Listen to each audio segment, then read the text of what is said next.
بسم اللہ الرحمن الرحیم۔ ایک مریض آیا جس کا انتہائی خراب حالت تھی، ماڑی حالت تھی، ہر طرف سے لاجواب ہو چکا تھا، بہت ہی پریشان، لاغری حالت میں، کمزور حالت میں وہ میرے علاج معالجہ کے لیے لایا گیا۔ میں نے کہا یہ کرا کے علاج، آخر میں حکیم کی باری آ جاتی ہے، حالانکہ پہلے طبیب کے پاس جانا چاہیے، اگر پھر نہ اس سے فائدہ نہ ہو پھر جدید سائنس کے پاس چلے جائیں، لیکن آپ جدید سائنس کے پاس جا کر ساری ادویہ ان کی آزما کر سائیڈ افیکٹس کا پورا ایک پیکر بن کر آپ پھر طبیب کے پاس آ جاتے ہیں، اور یہ اس طرح آپ کی مرض جو ہے اسر العلاج ہو جاتی ہے۔ اگر یہی مرض پہلے دن لے کر آپ طبیب کے پاس آئے ہوتے تو نہ یہ پیٹ میں پھیپھڑوں میں پانی پڑتا، نہ ہی کسی قسم کے منہ پکتا، اور نہ ہی سانس میں تنگی آتی۔ یہ اینٹی بایوٹک، اسٹیرائڈس، کارٹیسونس اور ٹرینکلائزر کا سارا کیا دھرا ہے۔ مرض کا جو علاج کے تک کیا گیا، مرض تو بڑھتی چلی گئی۔ اس لیے میں ایسے مریضوں کو ایڈوائز کرتا ہوں کہ پہلے آپ طبیب کے پاس جائیں، اگر وہاں سے فائدہ نہ ہو تو پھر آپ جدید سائنس کی طرف راغب ہوں تو یہ زیادہ مناسب، یہ زیادہ بہتر ہوگا۔ تو یہ مریض استسقاء اور ریا، یعنی اس کے پھیپھڑوں میں پانی پڑ چکا تھا۔ یہ انتہائی نازک اور آخری حالت ہوتی ہے، پھیپھڑوں میں پانی پڑ جائے۔ بصور الفم، مرض کی شدت کی وجہ سے سارا منہ پکا ہوا تھا، سارے منہ میں اس کے میں چھالے بنے ہوئے تھے، منہ پکا ہوا تھا، کچھ کھا پی بھی نہیں سکتا تھا بیچارہ وہ۔ کسی چیز کو نگلنے میں بھی اسے انتہائی شدت تکلیف ہو رہی تھی۔ ساتھ ہی کو نفس تھا۔ یہ کو نفس کا مطلب یہ کہ دمہ کی صورت تھی، سانس نہیں آ رہا تھا، بڑا کھینچ کر سانس آ رہا تھا، سانس کی آواز آ رہی تھی، بعض کا سیٹی بج جاتی تھی سانس لیتے ہوئے۔ یہ ایسا مریض تھا جو میرے پاس علاج کے لیے آیا۔ اس کے ہاتھ میں رپورٹس بھی تھی، اس نے رپورٹس میرے سامنے رکھتے ہوئے کہا یہ میری رپورٹس بھی ہیں حکیم صاحب، تو میرا کوئی علاج کریں۔ رپورٹ صاحب میں نے دیکھی تو کریاٹینائن 1.3 تھا، جسے 1.2 تک نارمل گردانا جاتا ہے۔ البتہ یہ 1.5 یا 6 ہو، یہ زیادہ مناسب ہے کہ اتنا رہے۔ اس سے زیادہ کی طرف جب یہ شور کرتا ہے پھر مطلب یہ ہوا کہ گردے مرض کی طرف جانا شروع ہو چکے ہیں، تو اس لیے وہیں پر اگر احتیاط سے علاج کروا لیا جائے تو پھر بندہ گردوں کی خرابی سے نجات پا سکتا ہے، بچ سکتا ہے۔ اسی طرح بلڈ یوریا میں نے دیکھا تو اس کا 92 تھا، اسے 40 سے 35 سے زیادہ نہیں ہونا چاہیے، ویسے عام حالت میں اسے 20-25 تک ہونا چاہیے، بہت مناسب ہے۔ اپر لمٹ کی طرف اس کا چلے جانا بھی گردوں کی ابتدائی خرابی کی نشاندہی کرتا ہے۔ SGPT اس کا 63 تھا۔ یہ جگر کے انزائم میں سے ایک انزائم ہے جسے لیس دین 40 یا 35 ہونا چاہیے، یہ بھی بڑھا ہوا تھا۔ پلیٹلیٹس کاؤنٹ جو ہے 4,98,000 تھے، جن کو 4.5 لاکھ سے زیادہ نہیں ہونا چاہیے۔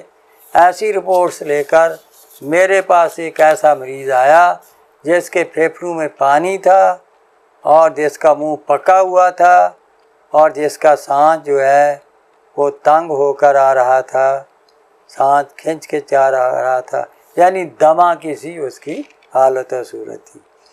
بندہ نے اس کی نبض دیکھی تو ضیق تھی، طویل تھی اور درمیان میں تھی، یعنی گدی الاتی نبض تھی۔ بعض اوقات ایسے مریض کی جسم میں عضلات میں انتہائی تحلیل کی وجہ سے انتہائی مزمن صورت اختیار کرنے کی وجہ سے نبض یا بالکل ہی نظر نہیں آتی، پتہ ہی نہیں چلتا کہ کہیں نبض ہے یا نہیں، یا نبض ملتی ہے تو بالکل دھاگے کی طرح انتہائی باریک ہوتی ہے اور انتہائی لین ہوتی ہے، حالانکہ لین ثابت نبض کو ہونا چاہیے، وہ تحلیل کی وجہ سے انتہائی لین ہو چکی ہوتی ہے۔ تو اس میں معالج کو زیادہ ٹینشن لینے کی ضرورت نہیں ہے۔ یہ بات آپ ذہن نشین کر لیں، جسم کے کسی بھی جوف میں، پھیپھڑوں میں ہو، دماغ میں ہو، پیٹ میں ہو، جب بھی کسی جوف میں پانی رکے گا، یہ صرف اور صرف غدے عضلاتی تحریک میں رکے گا۔ ایسے مریض کی نبض اگرچہ پورا گائیڈ نہ بھی کر رہی ہو، پھر بھی معالج کے لیے یہ کافی ہے کہ اس کے ذوب میں پانی پڑا ہوا ہے تو لازمی یہ غدے عضلاتی تحریک ہے۔ اس کے تحت وہ علاج کر کے مریض کو ضرور تندرست اور شفا کی طرف لوٹا دے گا، مریض کی جان میں جان آ جائے گی۔ تو اس لیے بندہ نے ان سب رپورٹس کو دیکھ کر جو اس کا علاج شروع کیا تو وہ غدی صافی اکسیر، ایک گولی صبح دوپہر شام،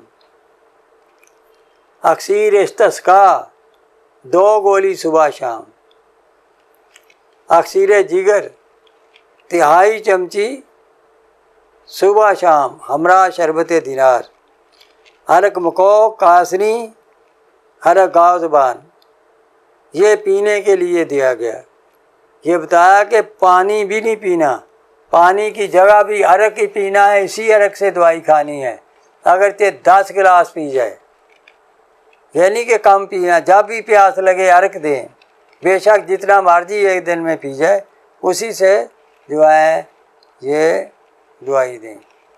اور ایسے حالت میں جو غذا ہے، غذا قطعی طور پر اناج بند کر دیں، نمک اور مرچ، سبز اور سرخ، ہر قسم کی پیاز ٹماٹر وغیرہ ہر قسم کے بند کر دیں، اناج جو ہے بالکل نہیں دیں کسی بھی قسم کا۔ غذا میں جو کا دلیا دیں، ساگو دانے کی کھیر، مربع گاجر، مٹھائی پیٹھا، ڈاچی کا دودھ، نہ ملے تو گائے یا بکری کا دودھ، پھلوں میں سے خربوزہ، آلو بخارا اور انار بدانہ جو سفید ہوتا ہے وہ تجویز کیا گیا۔ تو ایسا علاج کرنے سے اللہ کے لطف و کرم سے مریض کو بہت فائدہ ہوا، بہت جو ہے صحت کی طرف لوٹ آیا، اور متواتر علاج جاری رکھنے سے اس کے پھیپھڑے بھی نارمل ہو گئے۔ اکثر کارن سے پتہ چلا کہ پھیپھڑوں میں کوئی پانی نہیں ہے، اور اسی طرح جو ہے اس کے جو ہے ٹیسٹ جو ہے وائٹ بلڈ سیلز اس کے 16,800 تھے۔ یہ وائٹ بلڈ جو بڑھ جانا ہے، یہ جو ہے یہ کینسر تک بندے کو لے جاتے ہیں، اتنا یہ نقصان کا باعث ہو سکتے ہیں۔ ان کو جو ہے 11,000 سے زیادہ نہیں ہونا چاہیے وائٹ بلڈ سیلز کو، جو اس کے یعنی 16,800 یعنی 17,000 کے لگ بھگ تھے۔ یہ سارے ٹیسٹ بھی نارمل ہو گئے، کریاٹینر بھی نارمل ہو گیا، بلڈ یوریا بھی نارمل ہو گیا، SGPT بھی نارمل ہو گیا ایسی دوائی دینے سے۔ تو غدی صافی اکسیر کا نسخہ کیا ہے؟ زنجبیل 400 گرام، فلفل سیاہ 300 گرام، ہڑتال ورقیہ 100 گرام۔ ہڑتال ورقیہ کو پہلے کھرل کریں، 3-4 گھنٹے تک کھرل کرتے رہیں یہاں تک کہ بہت زیادہ باریک رڑک بالکل ختم ہو جائے۔ پھر اس میں باقی دونوں ادویہ جو ہیں وہ گرائنڈ کر کے تھوڑا تھوڑا ڈالتے جائیں اور کھرل کرتے جائیں، اور اسی طرح آدھا پونا گھنٹہ اس کو بھی کھرل کرتے کرتے یہ دوائی ملائیں، اور پھر اس کے 250 mg کے کیپسول بھر لیں، یا مونگ دانہ مونگ سے بڑی گولی بنا لیں۔ یہ غدی صافی اکسیر ہے، 1 گولی صبح دوپہر شام۔ اسی طرح اکسیر استسقا 2 گولی صبح شام۔ اس میں ہلدی جو ہے وہ 10 گرام اور برگ مگار تازہ آگ کے تازہ پتے 400 گرام۔ ہلدی کو پیس کر اس میں ڈالیں چٹو بٹے میں، اس میں ہلدی ڈال کر کوٹتے جائیں، اتنا کوٹتے رہیں کہ جو بالکل ہی اس میں لیس پیدا ہو جائے اور بالکل ہی وہ پیسی کی طرح ہو جائے۔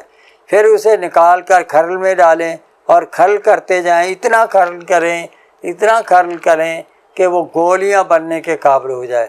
پھر اس میں لیس پیدا ہو جائے گی، چیٹ پیدا ہو جائے گی، جس سے گولیاں خود بخود بن جائیں گی، تو وہ گولیاں نخودی بنا لیں۔ یہ ہے اکسیر استسقا۔ تیسرا مرکب ہے اکسیر جگر۔ اکسیر جگر میں نشادر 50 گرام، کلمی شورا 50 گرام، رحمت خطائی جو ہے یہ بھی 50 گرام، تینوں کو اچھی طرح گرائنڈ کر لیں۔ یہ اکسیر جگر تیار ہے اور یہ شربت دینار سے دیں۔ بہتر یہ ہے کہ اکسیر استسقا جو صبح شام دینی ہے اکسیر جگر، اس کے لیے آپ جو ہے وہ امر بیل کا، جسے اکاس بیل کہتے ہیں، وہ تازہ کسی پودے سے اتار کر گھر میں رکھ لیں اور وہ 1 گلاس پانی گرم کریں۔ جب وہ ابالے کھانے لگ جائے اس میں 15 گرام وہ ڈال کر اکاس بیل اسے اتار کر ڈھک کے رکھ دیں، جس طرح چاولوں کو دم دیا جاتا ہے۔ 1 گھنٹے کے بعد پون کر اس کو شربت دینار سے میٹھا کریں، اور شربت دینار سے میٹھا کر کے اس کے ساتھ اکسیر استسقا 2 گولی، اکسیر جگر 1/2 چمچی جو ہے یہ صبح دے دیں۔ پھر شام کو پھر جوشاندہ دوبارہ تازہ تیار کریں اور شام کو پھر اسی طرح اس سے یہ دوائی دے دیں۔ اللہ کے لطف و کرم سے آپ دیکھیں گے کہ مریض کے پھیپھڑوں سے جو ہے پانی بھی نکل جائے گا اور اس کے باقی سارے ٹیسٹر بھی نارمل ہو چکے ہوں گے۔ ایک علاج کے بعد جو رپورٹس ہیں جو بندہ نے منگوائی، کریٹینن جو کرایا وہ 1 تھا جو بالکل نارمل ہوتا ہے۔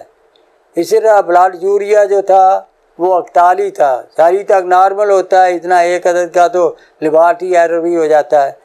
اسی طرح SGPT جو 60 سے اوپر تھا وہ 18 رہ گیا، اور الکلائن فاسفیٹ یہ جو تھا یہ 197 رہ گیا، جتنا پہلا تھا میں نے بتایا تھا، یعنی یہ پہلے 370 تھا، اب یہ کم ہو کر 197 رہ گیا۔ پھیپھڑوں سے بھی پانی نکل چکا تھا اور ایکس رے کلیئر آ گیا تھا، اس لیے اللہ کے لطف و کرم سے 1 ماہ کے علاج کے بعد اس کی ساری رپورٹس نارمل ہو گئیں۔ احتیاطاً یہ 3 ماہ تک مجھ سے دوائی کھاتا رہا اور انتہائی تندرست رہا ماشاءاللہ۔ اب وہ بالکل تندرست ہے، صحت مند ہے۔ اس میں غذا میں روٹی اناج بند رکھنا ہے۔ پھر میں دوبارہ ناظرین سے کہوں گا وہی جو کا دلیا، ساگودانے کی کھیر، مربع گاجر، پیٹھے کی مٹھائی، خربوزہ، انار، بدانہ اور آلو بخارا کے سوا کچھ بھی کھانے کو نہیں دینا، اور انشاءاللہ تعالی ایسا مریض جو ہے وہ تندرست ہو کر لوٹے گا۔ اللہ حافظ۔